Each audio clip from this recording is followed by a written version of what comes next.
Olá pessoal, tudo bem? O meu nome é Laura, eu sou professora de Geografia e hoje eu vim aqui para vocês falar a respeito de poder paralelo. Bom, a gente entende que com esse título Poder Paralelo nos remete à ideia de que, tanto na esfera política ou na esfera econômica, a conquista pelo poder somam incontáveis conflitos sociais que são caracterizados, inclusive, por ações violentas de alguns grupos criminosos.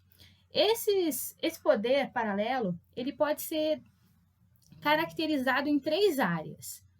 O propriamente poder paralelo, que é a organização e grupos que agem na ilegalidade para obter algum tipo de lucro ou para defender alguma ideologia própria daquele determinado grupo. Temos também a caracterização de terrorismo, que é quando algum grupo político quer exercer seu poder político ou econômico por meio de uma força armada, né, através da violência. E temos também o crime organizado, que são ações criminosas de grupos que funcionam em sistemas empresariais, na política, que têm o objetivo assim, central, principal, de ter lucratividade em cima de alguma atividade ilícita. O terrorismo, por exemplo, ele é praticado contra civis. Bom, quando a gente fala, então, dos principais tipos de poder, nós temos esses três itens: o poder paralelo, o terrorismo e o crime organizado. Os objetivos dos grupos terroristas, por exemplo, eles são bem distintos, né? Os grupos terroristas, eles também são caracterizados em três, e a gente pode destacar aí o terrorismo de discurso religioso, que é aquele grupo de terrorista que age em nome da fé, e grupos fanáticos que praticam ações violentas contra os infiéis. Então, esses grupos, eles são chamados de grupos extremistas. Por isso que tem o nome, terrorismo de discurso religioso. Eles usam a religião para praticar atos criminosos por interpretarem, talvez, as suas leis religiosas, né, as suas atribuições religiosas, de forma radical. Temos também, dentro do terrorismo, o terrorismo chamado de terrorismo nacionalista, que são terroristas que são motivados, são pessoas motivadas por ideais patrióticos ou nacionalistas em busca de conseguir de volta algum território para que eles possam estabelecer um Estado independente. Muitos desses grupos terroristas perderam suas terras em guerras, tiveram suas nações anexadas a outras grandes nações e são, até hoje eles não têm um território para dizer que pertence àquele grupo. Então, eles buscam por território, por reconhecimento como Estado independente. E tem o crime organizado, que é uma forma de que os grupos agem com a intenção de obter lucros. E aí, quando a gente fala em Brasil, a gente tem muita referência com relação ao crime organizado, porque nós temos várias facções criminosas que dominam principalmente as áreas de periferia de muitos locais brasileiros. Bom, essa imagem talvez seja uma imagem comum para muitos de vocês, porque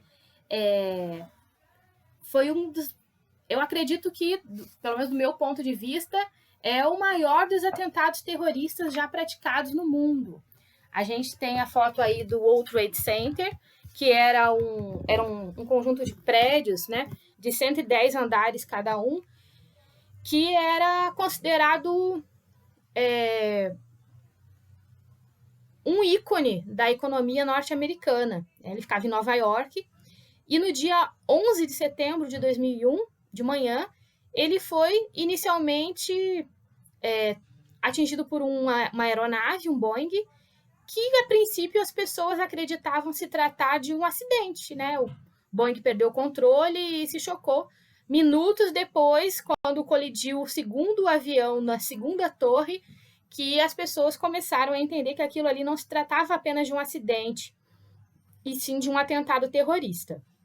Nesse atentado, 2.997 pessoas foram mortas, inúmeras pessoas ficaram feridas, e a partir desse momento, os Estados Unidos ele declarou guerra contra o terror e principalmente contra a Al-Qaeda, que foi o grupo que assinou a autoria deste atentado.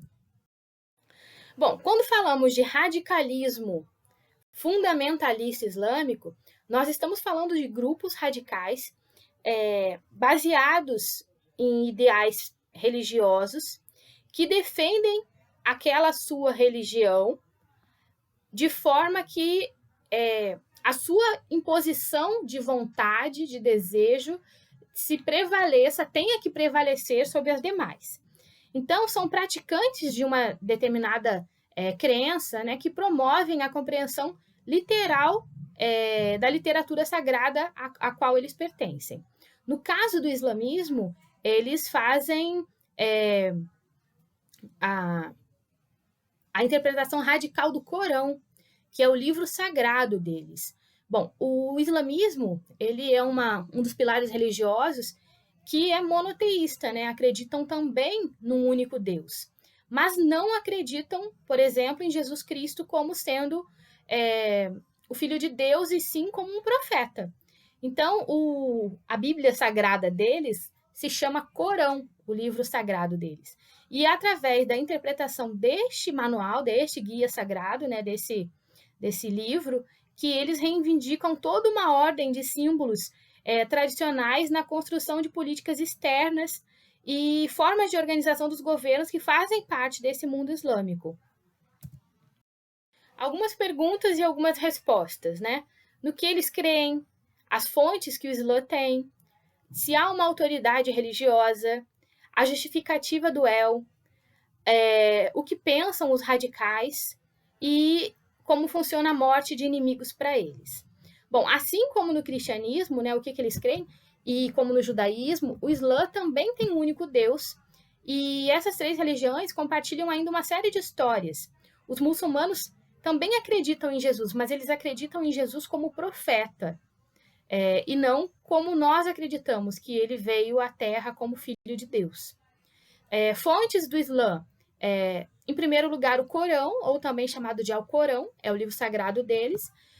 A tradição islâmica, ela surge também da Suna, que são os ensinamentos do profeta Maomé. Há uma autoridade religiosa? Não há, no islamismo, uma autoridade unívoca, como o Vaticano, por exemplo, mas há centros religiosos que têm papel centralizador. E o clero xiita, por exemplo, ele tem hierarquia mais definida do que o sunismo, né, os sunitas.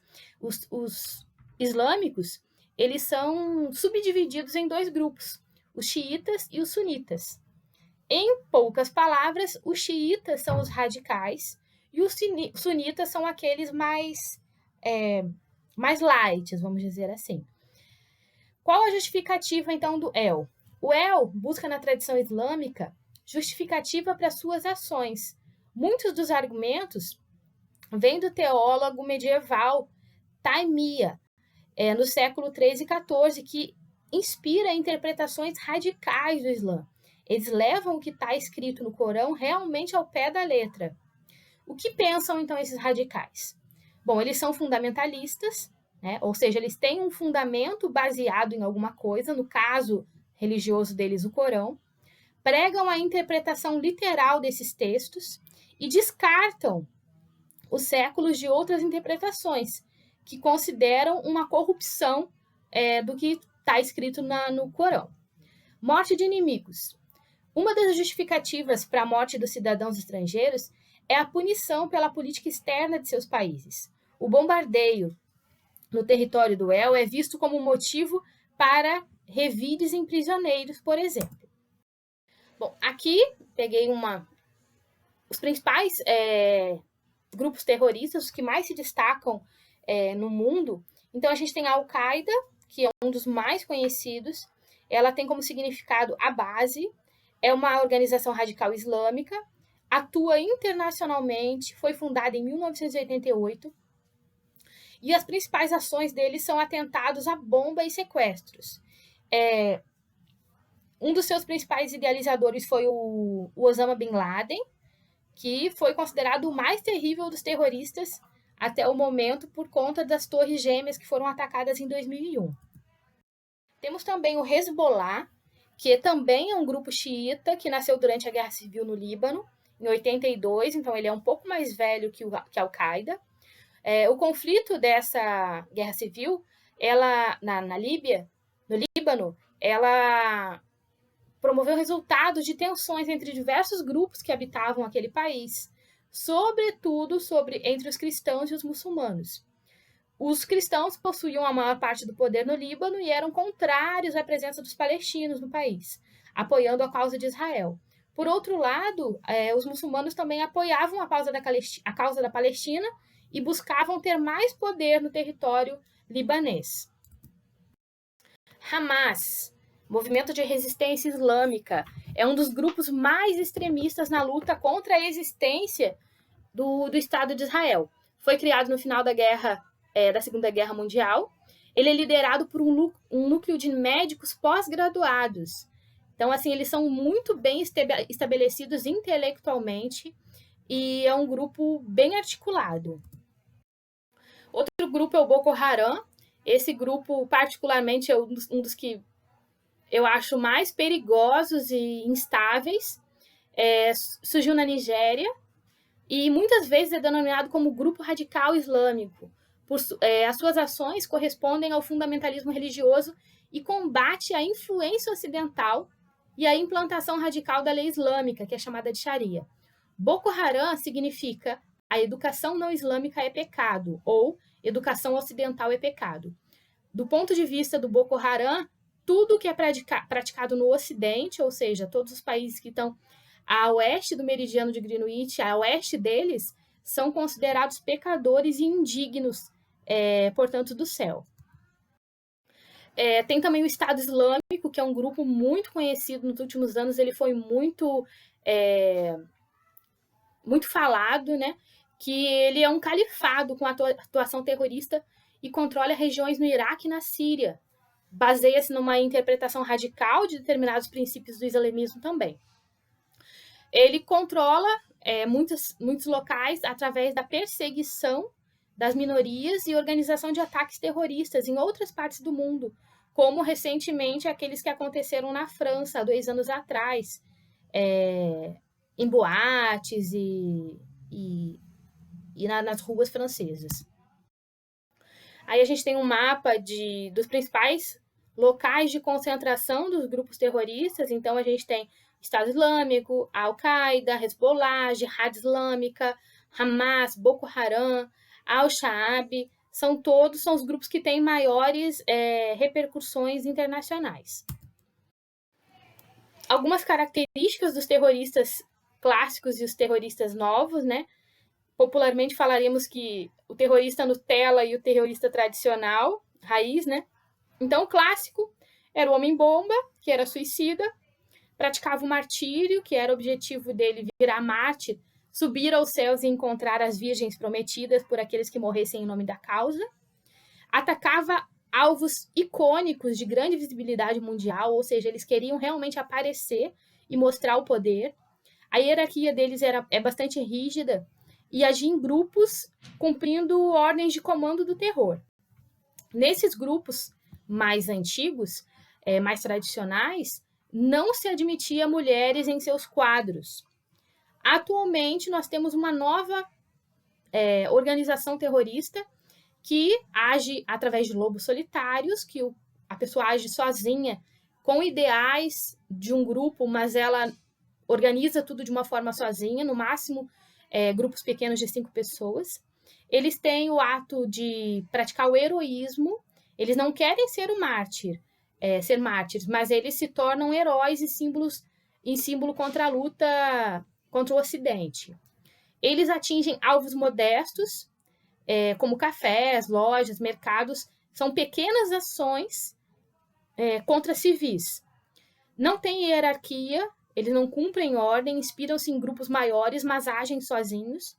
E esses grupos, eles têm as mulheres como parte essencial do planejamento dos atentados.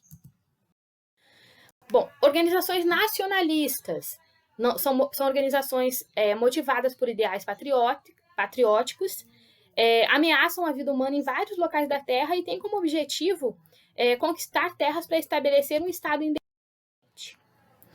Organização.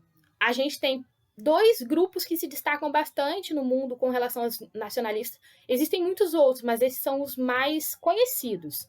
A gente tem o ETA, que age no norte da Espanha e no sudoeste da França.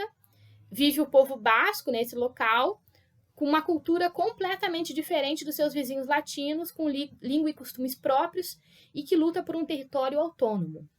E o outro grupo é o IRA, a Irlanda do Norte, tem origem católica, e descontente com o domínio inglês e também por afinidades religiosas, defende a separação da Inglaterra, que é um país protestante. Uma vez independente, voltaria a se unir à República da Irlanda, que é predominantemente católica. Crime organizado. Nós temos uma organização criminosa que caracterizam grupos transnacionais ou nacionais ou locais altamente centralizados e geridos por criminosos, que pretendem se envolver em atividades ilegais, geralmente com o objetivo de obter lucros monetários. Principais ações dos grupos terroristas, dos grupos criminosos, das facções: o tráfico de drogas, a prostituição, sequestros, lavagem de dinheiro, assaltos, fraudes no sistema público e exploração financeira de comunidades pobres. E aí, essa exploração financeira, a gente tem a venda de segurança, por exemplo, eles oferecem segurança para os moradores em troca de valores mensais, assim, uma contribuição mensal da comunidade. Eles controlam a venda de gás, eles controlam a distribuição de internet, eles controlam o acesso às linhas telefônicas. São várias ações que fazem com que haja um poder paralelo em locais onde, às vezes, o governo estabelecido democraticamente não age. Bom, gente, essa foi a nossa aula a respeito de poder paralelo. Espero que vocês tenham gostado, tenham aproveitado e nos vemos na próxima aula, gente. Beijo, fiquem com Deus. Tchau, tchau.